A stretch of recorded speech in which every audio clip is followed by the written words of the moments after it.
오늘 아침 신문 시작합니다. 법 제도가 허술해서 이번 12.3 비상계엄 같은 사태가 언제든 재발할 수 있다는 기사 먼저 보겠습니다. 네, 경향신문입니다.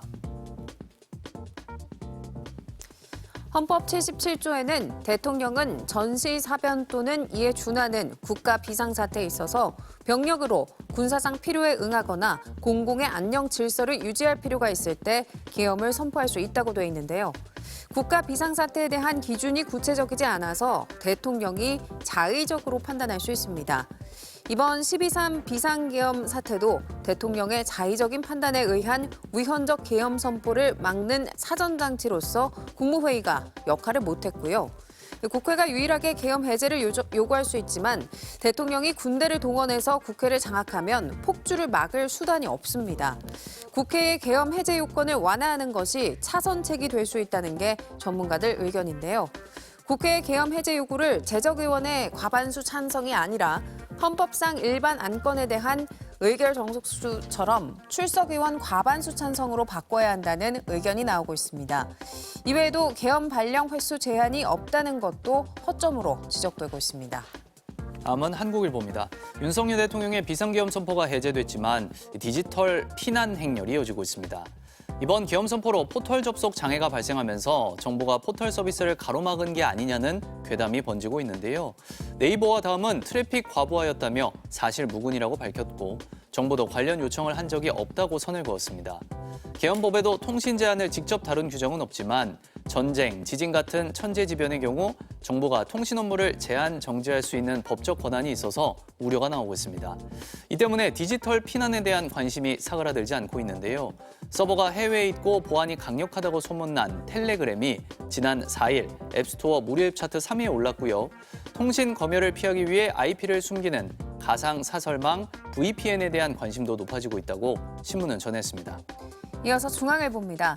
윤석열 대통령 탄핵 정국이 펼쳐지면서 현 정부의 주요 산업 정책들이 동력을 상실할 우려가 커진다는 기사입니다. 윤 대통령의 산업 정책인 원전업 부흥이 대표적인데요. 내년 3월 수주 계약을 체결할 예정인 체코 원전 사업에 대한 불안의 목소리가 들리고 있습니다. 대왕고래 프로젝트인 동해 심해 유전 개발도 표류 위기에 빠졌는데요.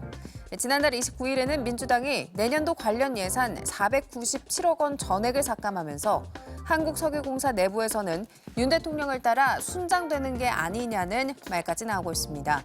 부동산 정책도 시계 제로인데요. 국토교통부가 발표한 88 대책 등도 관련 법안 마련이 늦춰질 전망입니다.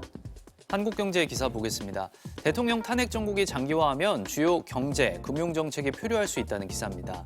여야가 탄핵 정쟁에 휩싸이면서 국회 정무위원회는 이달 초 예정됐던 금융안전개정 도입을 위한 논의 일정조차 잡지 못하고 있는데요. 금융안전개정은 글로벌 금융위기와 같은 돌발 상황에서 정상적인 금융사에 미리 유동성을 공급하는 장치입니다. 금안 개정을 설치하는 예금자 보호법 개정안은 국회에 발의돼 있는데요. 정무위는 예금자 보호 한도를 5천만 원에서 1억 원으로 상향하는 예보법 개정과 함께 추진할 계획이었지만 본회의 처리를 예측하기 어려운 상황입니다. 민주당의 상법 개정에 대응해 정부와 여당이 추진하는 자본시장법 개정은 더 큰 난관을 겪을 전망이고요. 부처 간 협업이 필요한 비급여 실손 개혁과 가계부채 관리, 스테이블 코인 국제거래 규제 등에 대해서도 우려가 나오고 있습니다. 끝으로 한겨레입니다. 윤석열 대통령의 비상계엄 선포로 과거 독재 정권에 대한 경계심이 커지고 있는 가운데 경북 안동시 경북도청 앞 천년숲에 8.2m 높이의 박정희 전 대통령 동상이 들어섰다는 소식입니다. 경상북도에서만 8번째 동상인데요. 지난해 11월 출범한 박정희 대통령 동상 건립추진위원회는 어제 동상 개막식을 열었습니다. 동상에는 1961년 5.16 군사 쿠데타를 5.16 혁명이라고 새기고 5.16은 근대화 혁명, 산업혁명 등의 성격을 가진 총체적 국가 개조 혁명이었다고 찬양했습니다.